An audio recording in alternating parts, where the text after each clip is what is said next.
welcome back. We are in the NazActs Book 1, working our way through the Rock of Sure Foundation. We're up to chapter 19.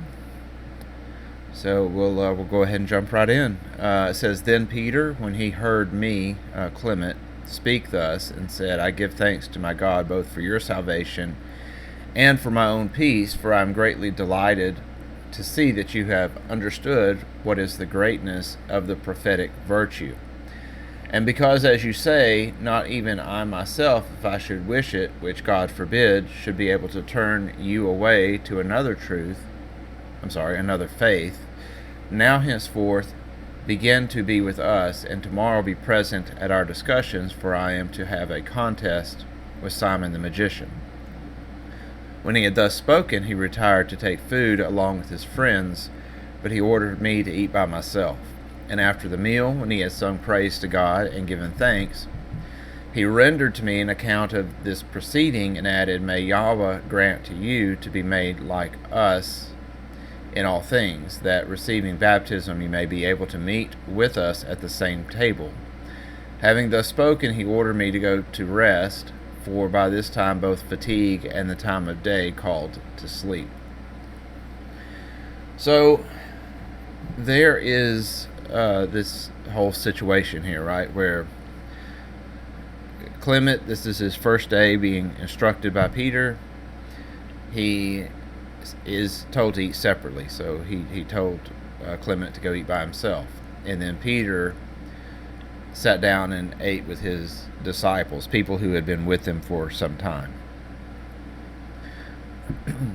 And then he later explains that first Clement has to receive baptism to be able to sit at the same table. Now, he does go into more detail about this later, and we'll get to that.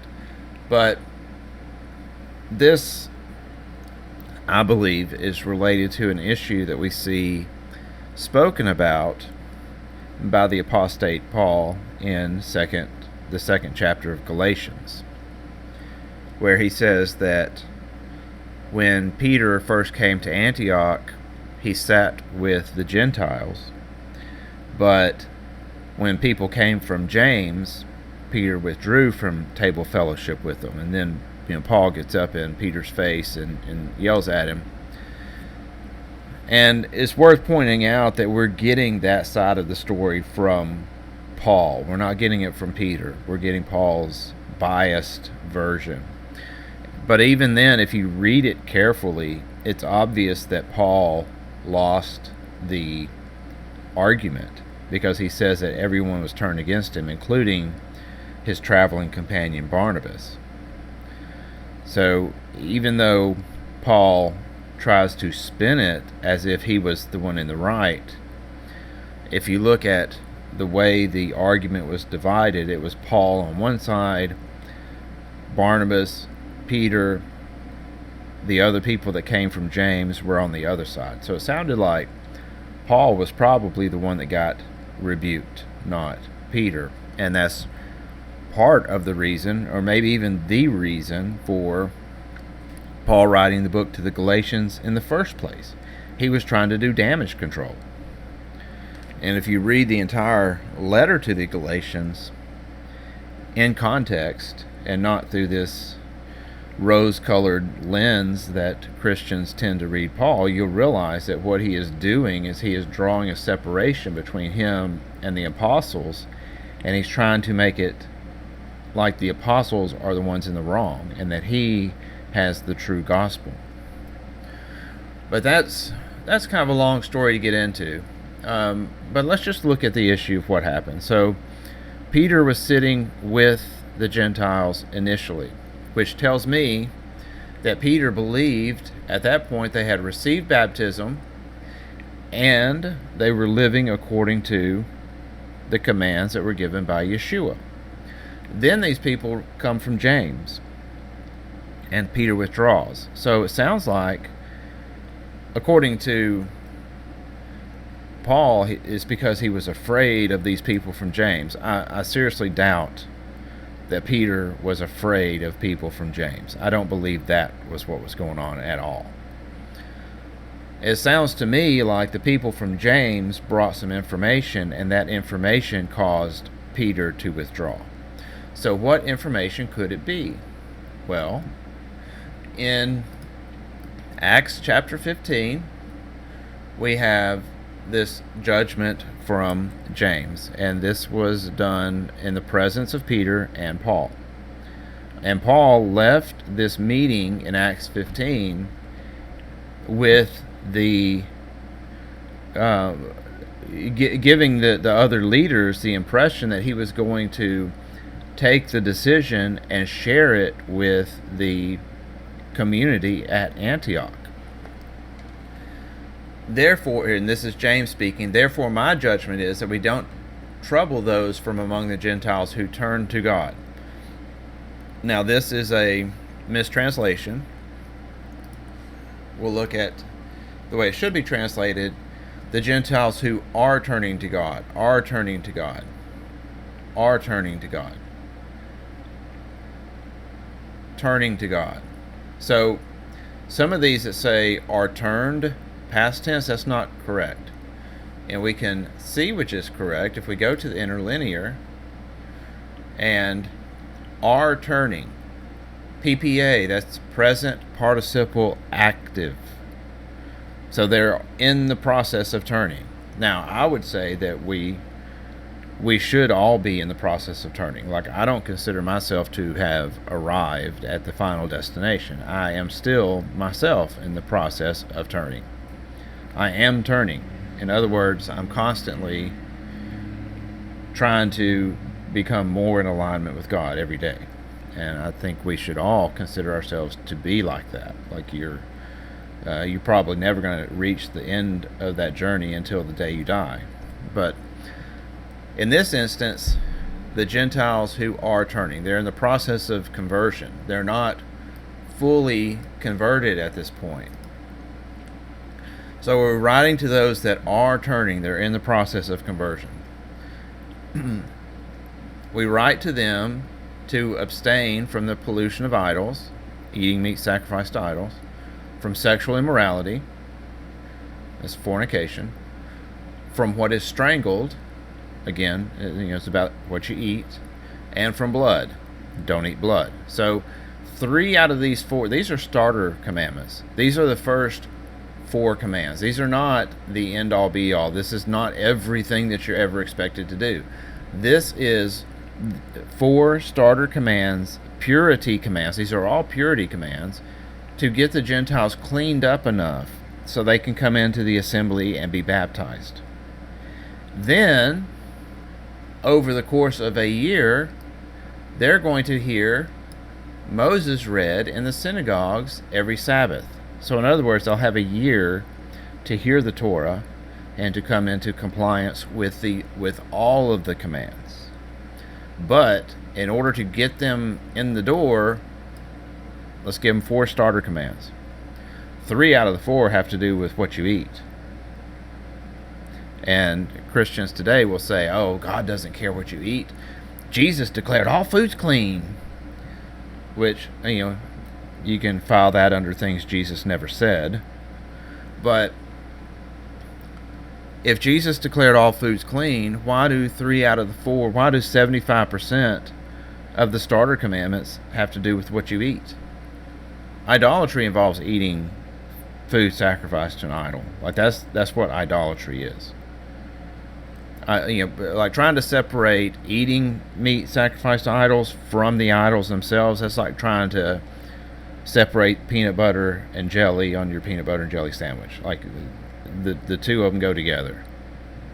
They go together like peanut butter and jelly. So what is it? What could the information have been? So as far as Peter knows, Paul is going to, communicate these 4 starter commands to the assembly, and that assembly is going to be practicing these this decision of James. And in fact, if you go and you read the rest of Acts 15, it says that Paul and and his traveling companion, I think it was Barnabas at that point, maybe it was Timothy, but they leave and they go back to Antioch. So what is it that James could have sent his people to Antioch about? Well, and we'll see if I can turn right to it here. So let's go to 1 Corinthians, and we go up here to chapter 8, and Paul keeps going on and on about how he's not following these commandments. It doesn't matter what we eat. In fact, he even says that you can go into an idol's temple and eat things sacrificed to idols. That's not what James said. James didn't say you could go into an idol's temple. If a man sees you who have knowledge sitting in an idol's temple, so why are you sitting in an idol's? You're in the idol's temple eating the table of devils, of the table of the sacrifices. This liberty of yours, you don't have a liberty to eat meat sacrificed to idols. And if you go, if you read all of 1 Corinthians chapter 8 and all of 1 Corinthians chapter 10, you'll see that that's Paul's position. Paul's position is you can eat meat sacrificed to idols. It's not an issue, and it's not a problem. You can eat whatever you want. Now, 1 Corinthians, actually, what Paul calls these doctrines, this secret knowledge, this word knowledge here is gnosis. This is the origin of Gnosticism, comes from Paul, because he's one that spoke about this secret knowledge that you're given to where you can do things against God's commands. Now, Paul has a name for this. He calls this the deep things of God. So we go to deep things and we do a search in the Bible. In the New Testament, there's only two places that deep things are mentioned. 1 Corinthians 2:10. The Spirit searches all things, yes, the deep things of God, the things that God has revealed to Paul. So Paul has his secret knowledge. This is Paul's gnosis. His secret knowledge is the deep things of God. Now, what does Jesus Christ call it? In the 2nd chapter of Revelation, he calls it the deep things of Satan. Man, that's a pretty scathing response to Paul's supposed deep things of God. Now, if you go to these two chapters, like if you read Revelation, he says it's about the deep things of Satan in the 24th verse. So it's easy to find both of these references. It's the 2nd chapter of 1 Corinthians and the 2nd chapter of Revelation. They're both in the 2nd chapter. But what is he talking about, these deep things of Satan? Eating meat sacrificed to idols. He mentions eating meat sacrificed to idols and fornication twice in the 2nd chapter of Revelation.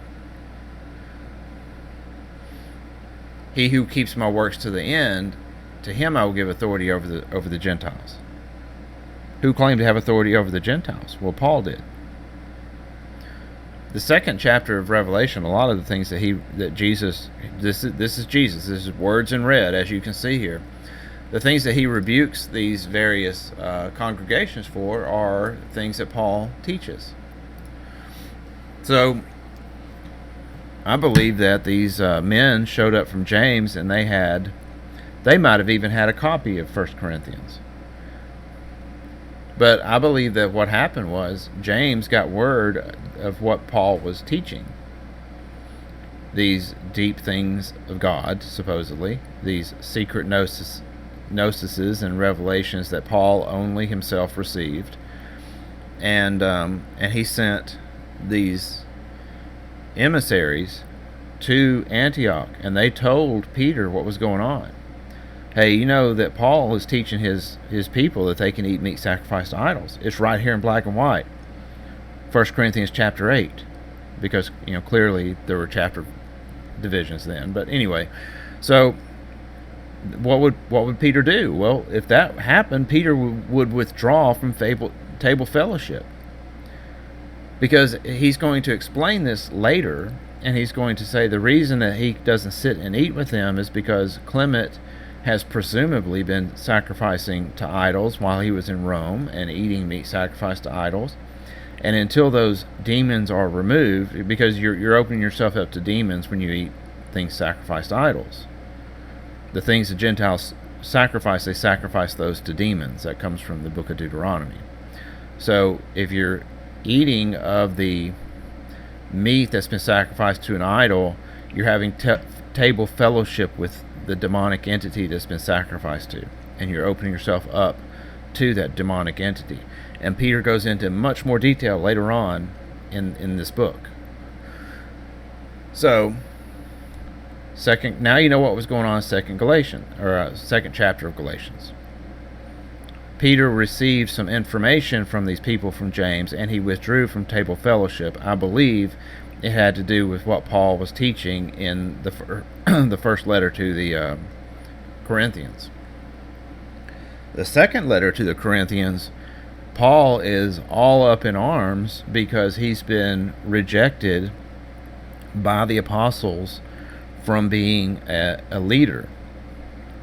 And it is because of Paul that James institutes a policy where the assemblies are to accept no teacher unless they have a signed letter from James authorizing this person to be a teacher. And we're also going to see that later in the Nazarene Acts. So because James implements that policy where they have to have letters of recommendation from James in order to teach, and they're refusing to give it to Paul, Paul is up in arms in 2 Corinthians. So 1 Corinthians, Paul exposes himself with his secret gnosis and the deep things of Satan that he's teaching, to teaching the assembly to eat meat sacrificed to idols. And in 2 Corinthians, he's mad because he's now rejected as being a teacher. And so when you read 2 Corinthians, notice how many times Paul is ranting about not having letters of recommendation. And he tries to obfuscate, he tries to deflect accountability for his lack of letters. But that's what's going on there. That's the core issue of 2 Corinthians, is that he doesn't have these letters of recommendation. And also, I think it's a little ironic that in 1 Corinthians he's saying go ahead and eat meat sacrificed to idols. There's no danger in that. But then in 2 Corinthians 12:9 he says that he has a demon. He's got a demon in his flesh, an angel of Satan, and Jesus Christ himself is refusing to cast it out of him. I don't recall the Jesus of the Gospels refusing to cast demons out of people. In fact, I remember the Jesus of the Gospels giving authority over demons to his apostles. So if Paul was an apostle, why didn't he have authority over that demon to command it to come out? The missing piece of the puzzle is, first of all, it was self-inflicted. That's what happens when you eat meat sacrificed to idols. You get a demon. It's like what happens if you go and have sex with prostitutes. You get syphilis and gonorrhea and stuff like that. It's the consequence of his sin. You eat meat sacrificed to idols, you get a demon. And so now he has a demon and he can't get rid of it. There's a lesson to be learned in there. Namely, the Jesus that Paul is talking to in 2 Corinthians chapter 12 is clearly not the same demon that was written about, the Jesus that he's speaking about in 2 Corinthians chapter 12 is not the same Jesus that was in the Gospels, because the Jesus from the Gospels casts out demons. He didn't refuse to cast out demons. Now let's say that was really a satanic apparition that Paul was talking to in 2 Corinthians chapter 12. Then, well, we know that Satan doesn't cast out Satan because the Jesus of the Gospel said that. So if there's an apparition that's speaking to Paul and the apparition refuses to cast out Satan, then who is that apparition? So I think I've just spent 30 minutes on this one chapter, but it's an important chapter. We'll read a few more. Early next morning, Zacchaeus came to us, and after a salutation said to Peter, "Simon puts off the discussion till the 11th day of the present month, which is 7 days hence. For he says that then he will have more leisure for the contest.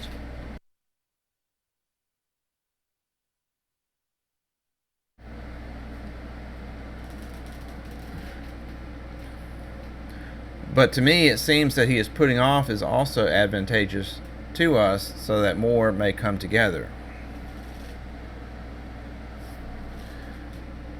who may be either hearers or judges of our disputation. Okay, so Simon, he's delaying this debate that they were going to have. So this is Simon Magus. However, if it seem proper to you, let us occupy the interval in discussing amongst ourselves the things which we suppose may come into the controversy, so that each of us, knowing what things are to be proposed and what answers are to be given, may consider with himself if they are all right, or if an adversary shall be able to find anything to object, or to set aside the things which we bring against him. But if the things which are to be spoken by us are manifestly impregnable on every side, we shall have confidence in entering upon the examination.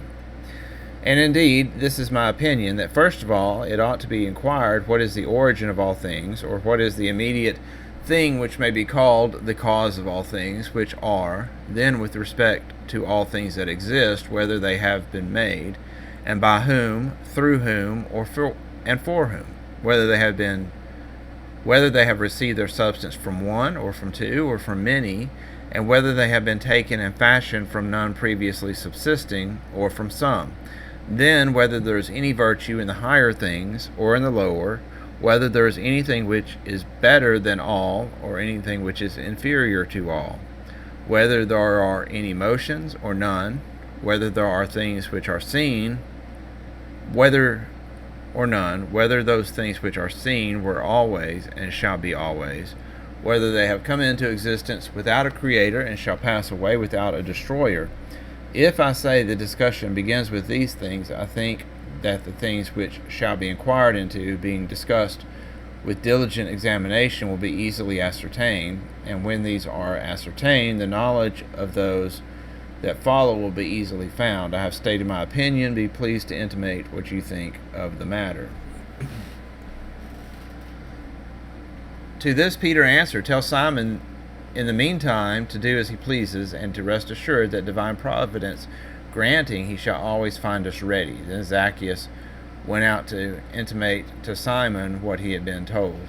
But Peter, looking at us and perceiving that I was saddened by the putting off of the contest, said, He who believes that the world is administered by the providence of the Most High God ought not, O Clement, my friend, to take it amiss in whatever way particular things happen, being assured that the justice of God guides to a favorable and fitting issue even those things which seem superfluous or contrary in any business, and especially toward those who worship him more intimately. And therefore he who is assured of these things, as I have said, if anything occur contrary to his expectation, he knows how to drive away grief from his mind on that account, holding it unquestionable in his better judgment that by the government of the good God, even what seems contrary may be turned to good.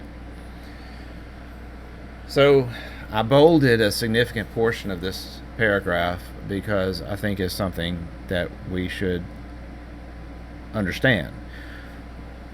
There are things that are going to happen in the world, and some of these things are good and some of them are not so good.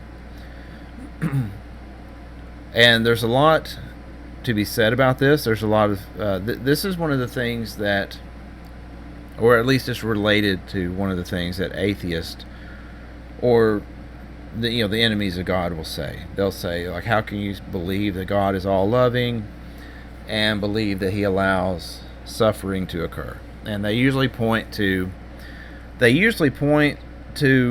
things that are not caused or done by God, but it's things that are done by men. So some men are evil, some men are good, and it's your free will to choose which one you are. God gave us free will. He gave us free will to be righteous. He gave us free will to be wicked. If someone uses their free will to be wicked, that's not God's fault. He gave us free will. And blaming God is on one hand, it's an exercise in futility, but it's also ignorant. It's ignorant to blame God for what we choose to use our free will for. Most of our problems are caused by ourselves or someone else. They're not caused by God, at least not for the most part.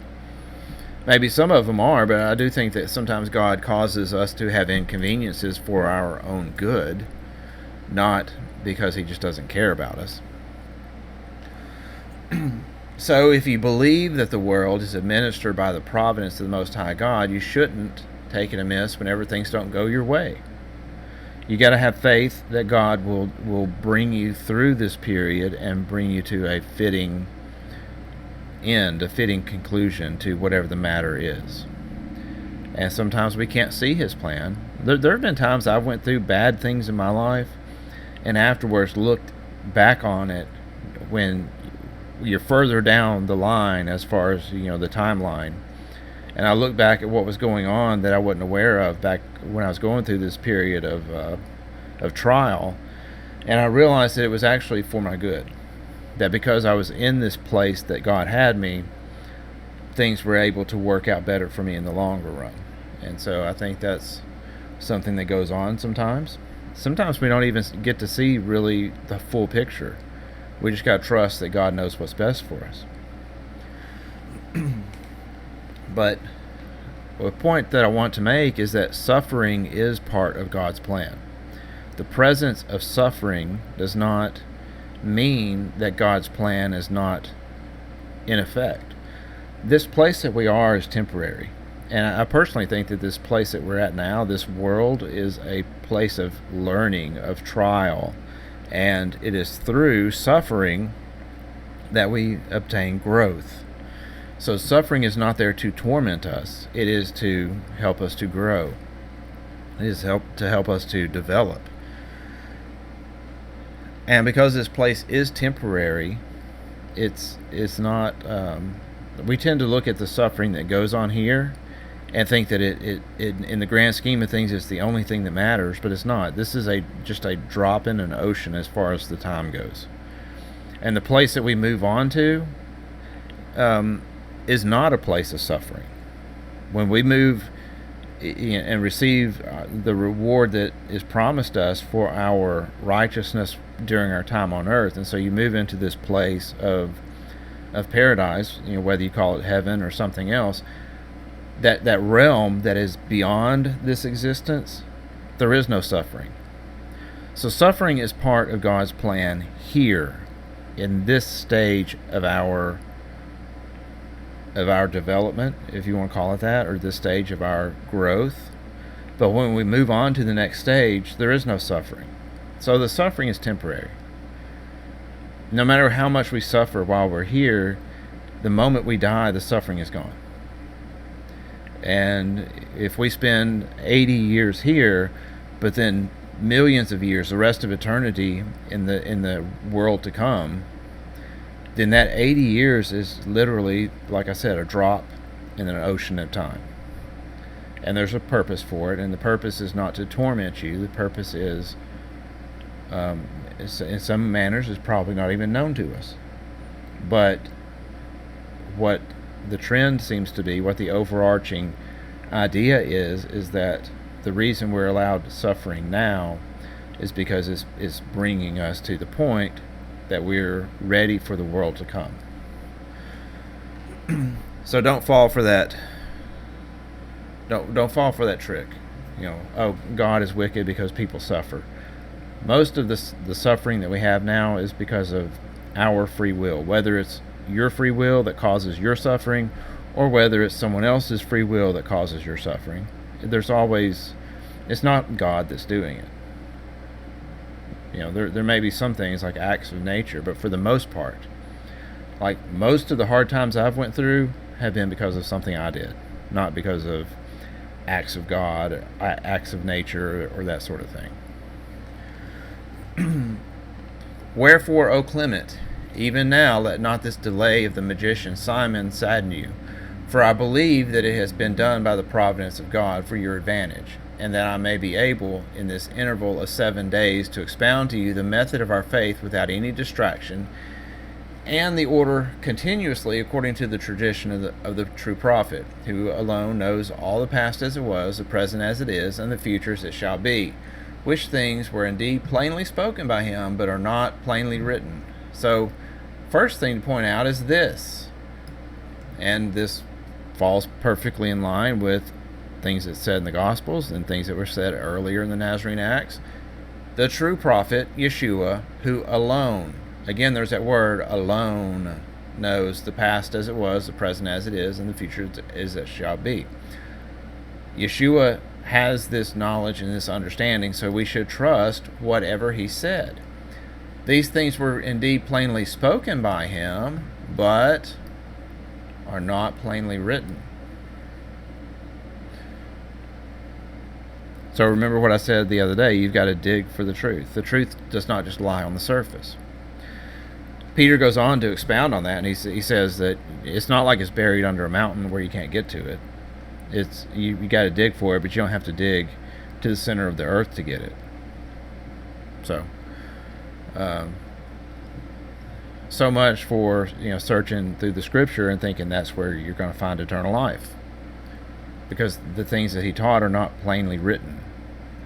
You have to have a relationship with him to understand the things that he spoke. So much so that when they are read, they cannot be understood without an expounder, on account of the sin which has grown up with men, as I said before. Where do you get eyes to see? You have to have eyes to see and ears to hear. Where do you get that? You get that from the true prophet. If you don't know the true prophet, if you don't know him, if he doesn't know you, you're not going to have ears to hear and eyes to see. Therefore I shall explain all things to you, that in those things which are written you may clearly perceive what is the mind of the lawgiver. Again, that kind of sounds like the goal. What is the will of God? What does he want for us as far as our behavior goes? What behavior is pleasing to God? In order to do that, you have to be able to perceive what is the mind of the lawgiver. Oh, but you just read the Bible, right? Not plainly written.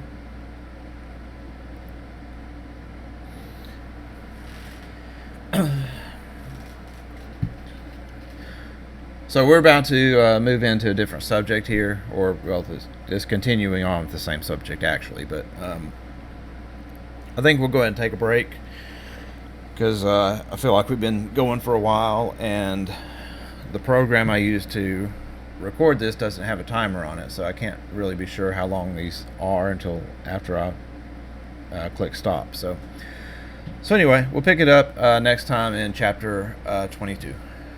Shalom.